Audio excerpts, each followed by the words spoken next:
Not long ago, rare footage of Bruce Lee surfaced of him in an actual mixed martial arts fight. Now, a lot of people obviously know Bruce Lee from the movies, Enter the Dragon, usually fighting the dragon, dancing around the dragon, lots to do with the dragon.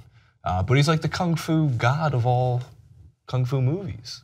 He's not just that, he's just like he's basically the way that everyone tried to act in any fight scene moving forward the history of movies. Fact. That's actually very cool. Made it very real.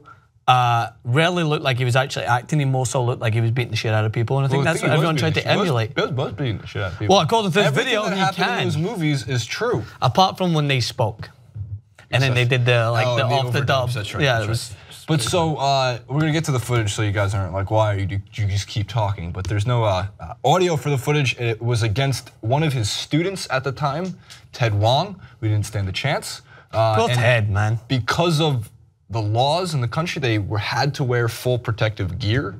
It's become a long way in the MMA. So, I mean, most people know Bruce Lee for bare knuckle kung fu movies and stuff like that. I'm sure he would have still have one with no pads. I don't think the pads usually make it easier. So get to the video. I'm telling him to go to it, but I was saying it for a second and a half. But thank you to @I'mSoMemphis90.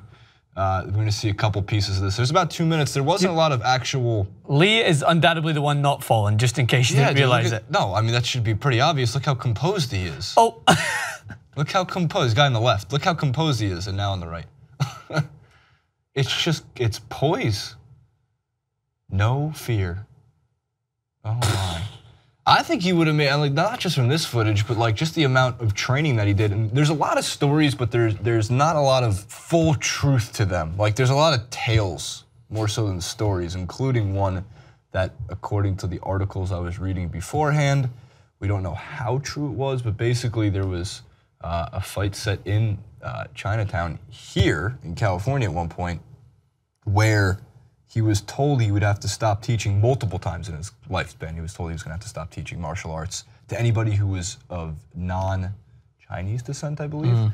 And he didn't believe in that. He believed in teaching martial arts to everybody, and he had to usually fight for it. And a lot of the times, the fights were, again, rumored to be stopped because they were afraid Bruce Lee would get too heated and kill somebody. The greatest ever matchup in the history of matchups ever, in my mind, would be Bruce Lee versus Jackie Chan. Oh. No, Bruce Lee versus Conor McGregor. I mean, let's be real. You can play that in UFC. You can play that in UFC. That's another thing. Like you look how quick he is. And by the way, I just love how everyone immediately looked at this and went, "Well, everyone's getting their phones out, so he probably just did it so he could just show how good he is. It's just a training seminar."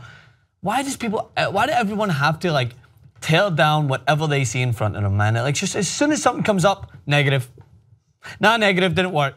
Oh no, the guy's arms were down. He clearly wasn't even trying. Like, just get a grip, man. Just appreciate that you're seeing footage of Bruce Lee away from the screens, actually doing something that you would expect to see someone just do in a martial arts class. He looks just so superior in the way that he does it. And when you watch people on TV, obviously you want to suspend disbelief. You want to be able to think. You're talking about in the movies? Yeah, no, in the movies you want to think, okay. Yeah.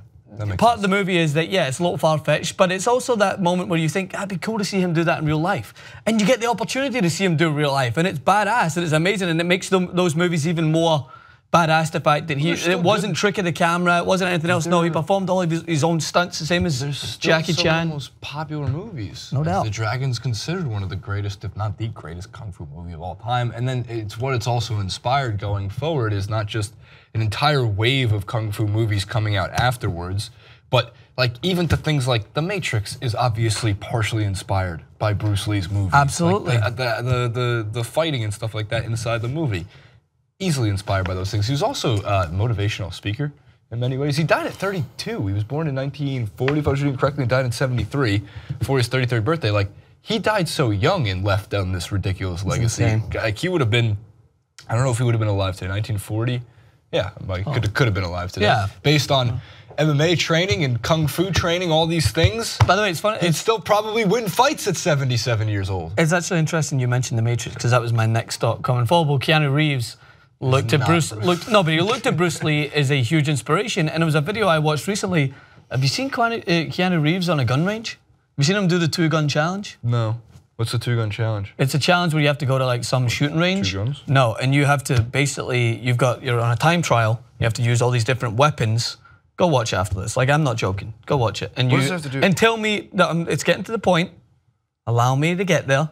It's getting to the point where watch Keanu Reeves in that, and then you go and watch a movie like John Wick that might not be the best movie, but it just gives more validity to all those stunts that he does, because he uses it as a way to perfect what he's doing. He doesn't view himself as just an actor and then we'll get a stunt double in. The guy knows how to handle weapons like a Navy SEAL. And there's SEALs that have went and done the challenge and he's beat them by far and away in their time, because he uses it so much, like he believes so much in the art of it. And that's what Bruce Lee did, is he wouldn't just go and try to get the camera to pretend that he could go and fight someone. He actually studied the art and then he translated it on the screen. So there's the full circle. Keanu Reeves took inspiration. And that's why, yes, he's not in the greatest movie since The Matrix, but the guy is badass with a gun. Watch the challenge and come back and tell me that I'm crazy. We will watch it together after this. SEAL Team 6 with Lance Corporal Keanu Reeves coming your way. I would not like Keanu Reeves to be up against, well, I would like him if he was on my side, but I would not like to be up against him. The guy seems pretty well equipped with weaponry, and that's why he likes to take those roles. I think he thinks he is the one. How many deaths in John Wick? There's like, what, 142? It's like the most recorded in any movie. You know the number.